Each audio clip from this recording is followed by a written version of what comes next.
আজকের অনুষ্ঠানে আপনাদেরকে চরমনায়ের কথিত পীর ও শাহেকের ভণ্ডামির কিছু হাতে নাতে প্রমাণ দেখাবো।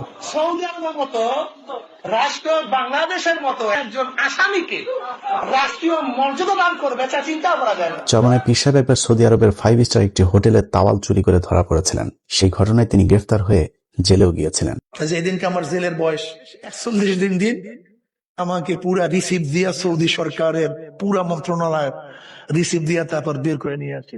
তাম দুনিয়ায় অন্তত জানে বিশ্বাস সরবরাহ হুজুরে অন্তত চুরি করবে না। ক্যাপ্টেনরা বলছে যে স্বয়ং বাদশার পরিবারের কোন আসামি যদি এই জেলখানায় থাকে তুমি যে সুবিধা ভোগ করছো সেই সুবিধা তারা ভোগ করতে পারে।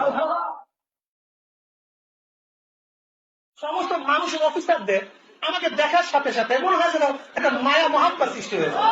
পরবর্তীতে তিনি ভুলক্রমে তাওয়ালটি ব্যাগে ঢুকিয়েছিলেন বলে জানালে সৌদি কোর্ট তাকে খালাস দেয়। তবে সেখানে শর্ত দেওয়া হয়েছিল ফয়জুল করিম 10 বছরের মধ্যে আর সৌদিতে যেতে পারবে না। আল্লাহ পাক রব্বুল আলামিন ইসরাফের সাথে আপনাদের কাছে নিয়ে আসবে কনসেপ্ট ভাবতেও পারতাম না। আমি জেনে কি সেখান থেকে চলে আসছি, ক্যাপ্টেনটা পর্যন্ত চোখের পানি ফেলে সেই ঘটনাটিকে তিনি দেশে ফিরে গরু ছাগলের কেচ্চার মতো করে সাজিয়ে তার মূর্খ ভক্তদের সামনে পেশ করেন। আর ভক্তরাও শুনে শুনে হাই পিসাব বলে আওয়াজ তুলতে থাকেন।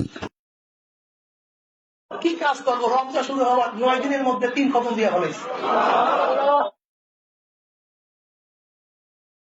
অনেক সময় অনেক রাতে 100 টাকা পর্যন্ত নামাজ পড়তাম। ওই অনুষ্ঠানে তিনি দাবি করেন জেলের ভেতরে সবাই তাকে খুব সম্মান দিয়েছে, বাড়ি থেকে খাবার আনার সুযোগ দিয়েছে, ভেতরে বয়ান করার সুযোগও নাকি তিনি পেয়েছিলেন। এমনকি জেল কর্মকর্তা, পুলিশের অফিসার থেকে শুরু করে সকলের সাথে তার নিয়মিত কথাবার্তা হতো। আল্লাহ পাক রব্বুল আলামিন আমাকে সেই জেলখানায় প্রতিদিন বাজার খানা খাওয়াইছে, প্রতিদিন খবর আদান প্রদান করতে পারছে। এবার প্রশ্ন হলো, সৌদি প্রশাসনের সাথে নিয়মিত এমন আলাপচারিতার জন্য তো আরবি জানতে হবে, কিন্তু চরমনায়ের কথিত শাহেক আরবিতে কথা বলতে জানেন কিনা তার প্রমাণ দেখে চলুন। তার নজরে কোনো এখানে শিরক বিদআত শরীয়তের খেলাফ কোনো নজর বা কোনো দৃষ্টি পড়ছে কিনা? هذا رأيته خلاف الشرع من الشرك والبدعات ما وغيره. رأي الشيخ ما رأينا أي مخالفة شرعية. শিরক বিদআতের মধ্যে জানিয়ে শুনিয়ে জড়িত হবে যে আল্লাহকে ভয় দিলে কিভাবে ধারণা করতে পারে? وكيف أخبر عنا إحنا بالشرك وأنتم صدقتم هذا الكلام؟ ما كلنا ندري ما عندنا معلومات يعني عن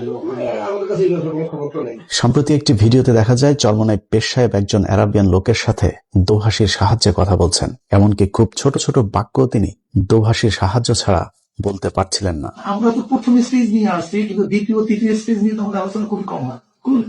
نحن الآن نناقش الشرك الحقيقي. এখন প্রশ্ন হলো, সৌদি জেলখানার ভেতরে থাকা অবস্থায় তিনি এত আরবি এক্সপার্ট কিভাবে হয়ে গিয়েছিলেন?